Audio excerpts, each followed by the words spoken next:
এটা হচ্ছে চিংড়ি মাছের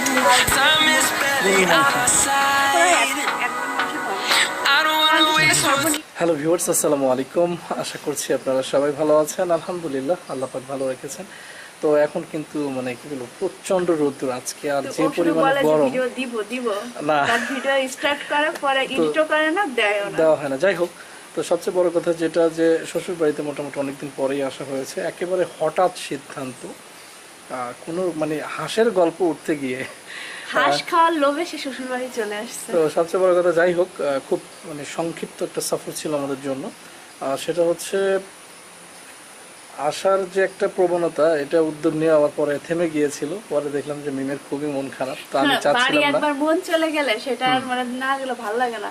আর আমি অনেকদিন বাড়ি আসি, তো আমি চাচ্ছিলাম না যে ওর মন খারাপ হোক। পরবর্তীতে আমরা আসছি সবাই। তো আমরা বৃহস্পতিবারে রাতে রওনা দিয়েছি। আজকে কি বার? শনিবার। আজকে শনিবার, আজকেই যাওয়ার কথা, যেহেতু রবিবার থেকে ওপেনিং ডে। তো সেই জায়গাতে আমরা আজকে যাচ্ছি না, হয়তো আগামীকালকে চলে যাবো ইনশাল্লাহ। আর এমনিতেই মানে কি বলবো, যে গরমের কারণে, কারণ এসির মধ্যে থেকে মিমির হয়েছে অভ্যাস। হ্যাঁ, আমার না, তোমার আর তোমার মেয়ের। যাই হোক, মানে আরশিয়ার জন্য এটা আসলে অনেক কষ্টের। এখানে প্রচুর বিদ্যুৎ যায়, কিছুক্ষণ পর পরই বিদ্যুৎ যাচ্ছে। আরশিয়াকে হচ্ছে বড় স্ট্যান্ড ফ্যান দেওয়া হয়েছে। হ্যাঁ, আর সবচেয়ে বড় কথা কি, যে যদি গতকালকের মতো ওয়েদারটা থাকতেও সমস্যা ছিল না, কিন্তু আজকে প্রচুর গরম, রোদ্দুরও মোটামুটি ভালোই সকাল থেকে দেখতেছি। তো সেই জায়গা থেকে এখানে থাকাটা আসলে অনেক কঠিন হয়ে যাচ্ছে।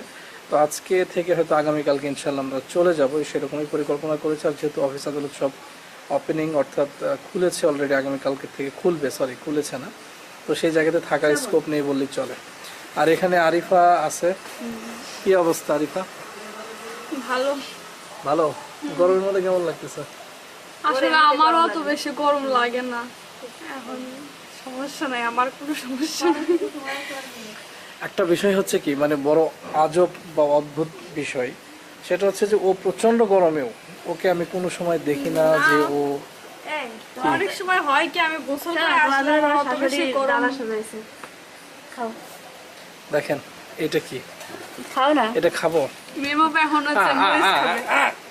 ও মাই গড, তারপর মুখে দিয়েছে। স্যার এটা আমি খাইনি, এই যে এটা খাই, কাট বলে দিয়ে না, এটা কিন্তু না কাট না, এটা সাল সাল, এটা তো দারচিনি। এটা কিসের ছাল? এটা তোমার গায়ের সাল। এটা হচ্ছে কি, দারচিনি। দারচিনি। আগে আমি ছোটবেলায় ভাবতাম যে এটা হচ্ছে ইউক্যালিপটাস গাছের হচ্ছে ছাল। এটা তুই তো আসলে বড় জ্ঞানী তাহলে মনে হচ্ছে আমার জন্য। মানে যখন অনেক ছোট ছিলাম আমি কি জানতাম। তুই যখন অনেক ছোট ছিলি তখন ও মানে কি আর বলবো, যাই হোক, শুনে অনেকটা হাসি লাগলো। তো একটু আঙিনায় আসছি, তো দেখাই মিমের বন্ধুকে, একটু দেখাবো। আমি চাচ্ছি না দেখাইতে, কারণ ও হয়তো বা খারাপ লাগবে ওর, এই জন্য আর কি। তো এখন বিষয় হচ্ছে আরশিয়া এই মুহূর্তে ঘুমাচ্ছে, আর আমাদের জন্য একটু সুযোগ ভিডিও টিডিও করার, কারণ ও মানে আসার পর থেকে যে একটা অবস্থা, বাইরে গেলে খুব একটা ওইভাবে মানে থাকতেই চায় না। তো মোটামুটি ভালোই আছে, কিন্তু এই গরমের কারণে ওর জন্য কষ্টের। ও গরমটাকে একেবারেই টলারেট করতে পারে না, যেটা সত্যি কথা। তো এখানে মিম নাকি কি যেন দেখাবে, মিম কি দেখাবে আমি জানি না। এই যে এগুলা কি চিনেন আপনারা? আমাদের দেখাও। কি এটা মিম? এটাকে আমরা বলি ঘাটকুল। এটা হচ্ছে ভর্তা করে আমরা বেশি খাই। তোমাদের ওদিকে নাকি মাছের তরকারি করে খাই। আমি জানি না, এটা আমি জীবনে কোনোদিন দেখিনি আমি ওইদিকে। কিন্তু আমাদের এদিকে ভর্তা করে, এত মজা হয়। হ্যাঁ, হ্যাভি টেস্টি, আমিও খেয়েছি। ঘাটকুল ভর্তাটা অনেক সুন্দর। আপনাদের এলাকায় এত বড় হইছে, এতগুলো হইছে, আরো অনেক, মানে এটা যদি ভর্তা করা হয় একজন মানুষের হবে না। তাই, বাট ভর্তাটা কিন্তু মানে অসাধারণ টেস্টি হয় নরমালি। এদের এই মানে এই সাইডটাই এত গাছপালা, আমি একটু দেখাই, মানে এই পরিমাণ গাছপালা থাকা সত্ত্বেও, মানে এই পরিমাণ গাছপালা থাকা সত্ত্বেও মানে যে পরিমাণে গরম, এটা কিন্তু আসলে ভাষায় প্রকাশ করার মতো না। প্রচুর গরম। তো যদি এইরকম গরম, আমাদের ওইদিকে মোটামুটি গাছপালা অনেক কম, তারপরেও আমি বলবো যে এইরকম বা এর চেয়ে বেশি গরম হওয়ার কথা না আমাদের ওইদিকে, যে কদিন ছিলাম। দেখেন আমি একটু জুম করে দেখাচ্ছি, কি সুন্দর বর্ষা বলছি। ওই যে তোমার বন্ধু এই দেখেন না, আমার বন্ধু কুকুরকে আমার বন্ধু বানায় দিয়েছে। তো একটা বিষয় হচ্ছে কি, এই পাশে আপনাদের এদের এরিয়াটাতে কিন্তু রাস্তাঘাট অনেক ডেভেলপড, কারণ গ্রামের মধ্যে দেখেন রাস্তাগুলো কি সুন্দর। আর আমাদের ওদিকে কিন্তু বিষয়টা এরকম না, গ্রামের মধ্যে দিয়ে রাস্তাগুলো ওই রকম ভালো না। তো এখন এরা দুইজন দৌড়ানোর প্রতিযোগিতা করতে যাচ্ছে। মেম তোমার বন্ধু গেল পিস দিয়ে, ওই যে তোমার দেখো বেস্ট ফ্রেন্ড হ্যাঁ এটা আমার বেস্ট ফ্রেন্ড না, তবে তো তোমার বেস্ট ফ্রেন্ড, তুমি একটু আগে বললে না? হ্যাঁ আর এদিকের ফ্যানগুলো একটু দেখান।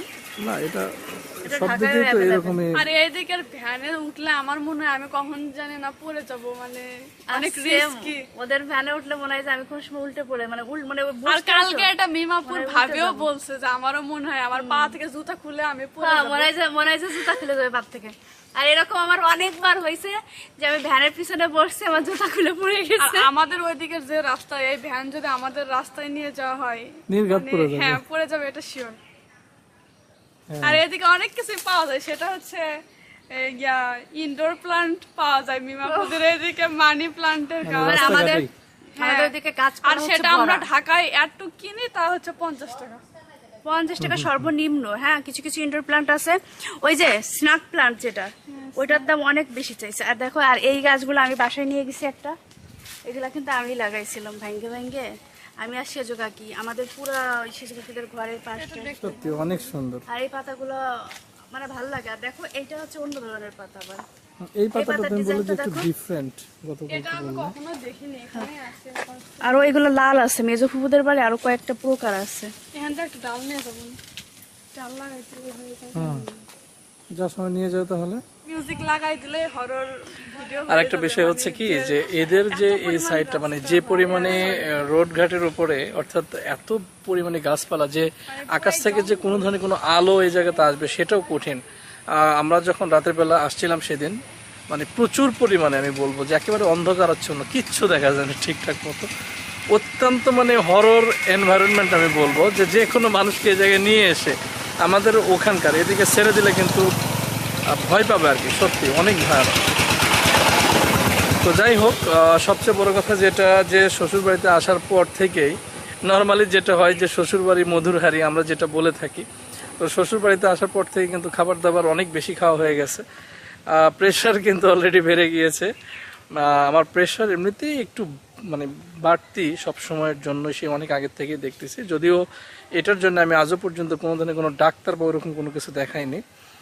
আমার অলমোস্ট 140/90, অর্থাৎ 140/90 সবসময় থাকে কম বেশি। তো এবার মানে বেশ লম্বা সময় ধরেই বলবো যে গরুর মাংসটা অনেক বেশি খাওয়া হচ্ছে, তো সেই কারণে প্রেশারের পরিমাণটা আর একটু বাড়ছে। তো চিন্তা করতেছি যে আপাতত একটু গরুর মাংস খাওয়া কমাইতে হবে। আর যেহেতু কোরবানির ঈদ গেল, আপনারা জানেন যে সেই জন্য আরও মাংসের পরিমাণটা আসলে অনেক পরিমাণে মানে বেড়ে গিয়েছে খাওয়াটা আর কি। আর শ্বশুরবাড়িতে আসলে মানে কি বলবো, যে কিছুক্ষণ পর পরই খাবার, এটা খাইতে হচ্ছে, আবার দেখা যাচ্ছে যে না খাইলেও মনে হয় যে এত মজার মজার খাবার কেন ছাড়বো, বিষয়গুলো এরকম। তো খাইতে গিয়ে আসলে জটিলতা একটু বৃদ্ধি পাচ্ছে। এখন আবার লাঞ্চ করতে হবে। তো আসার পর থেকে গরু, খাসি, তারপরে হচ্ছে মুরগিটা অবশ্য খাওয়া হয়নি, গরু, খাসি, হাঁস খাওয়া হয়েছে, মুরগি খাওয়া হয়নি, মাছ। তো ঠিক আছে, সাথে থাকুন, দেখা যাক আর কি কি শেয়ার করা যায়। তো এখানে কিন্তু আমরা ইতিমধ্যে খাবার প্লেটে উঠাইছি। আর এই কয়দিন আসার পর আমরা কেউই হচ্ছে টেবিলে খাইনি, আমরা বিছানার পরেই খাবার খাই। আর এখানে হচ্ছে রান্না করছে, এটা হচ্ছে চুনো মাছ সচরাচর পাওয়া যায় না, আজকে পাওয়া গেছে বলে আব্বু নিয়ে আসছে, অনেক মজা। আর এটা হচ্ছে বেগুন ভাজি, এটা হচ্ছে চিংড়ি মাছ দিয়ে ধুন্দল ভাজি, সকালে হ্যাঁ খাইছি। এটা সকালবেলা খাইছি। এটা সকালবেলা। এটা হচ্ছে বান মাছ, শিং মাছ দিয়ে, লাউ দিয়ে, কুমড়োর বড়ি দিয়ে রান্না করা। এটা হচ্ছে আগের দিনের হাঁসের মাংস, আগে সেদিন রান্নছিল আম্মু। এটা গরু না খাসি জানি না, গরুর মাংস। আর এখানে ভাত, এখানে পানির গ্লাস, এখানে এখানে আমার প্লেট প্লেটে বসে রাখছে। আর এখানে ওদেরও প্লেট খালি, বাট আমার প্লেটে কিন্তু উঠানো হয়েছে। তো যাই হোক, এখন আমরা খাবো। তো আর কি বলবো, আর কিছু কথা বাড়াইতেই চাই না। তো আপনারা সবাই ভালো থাকবেন, আমাদের জন্য দোয়া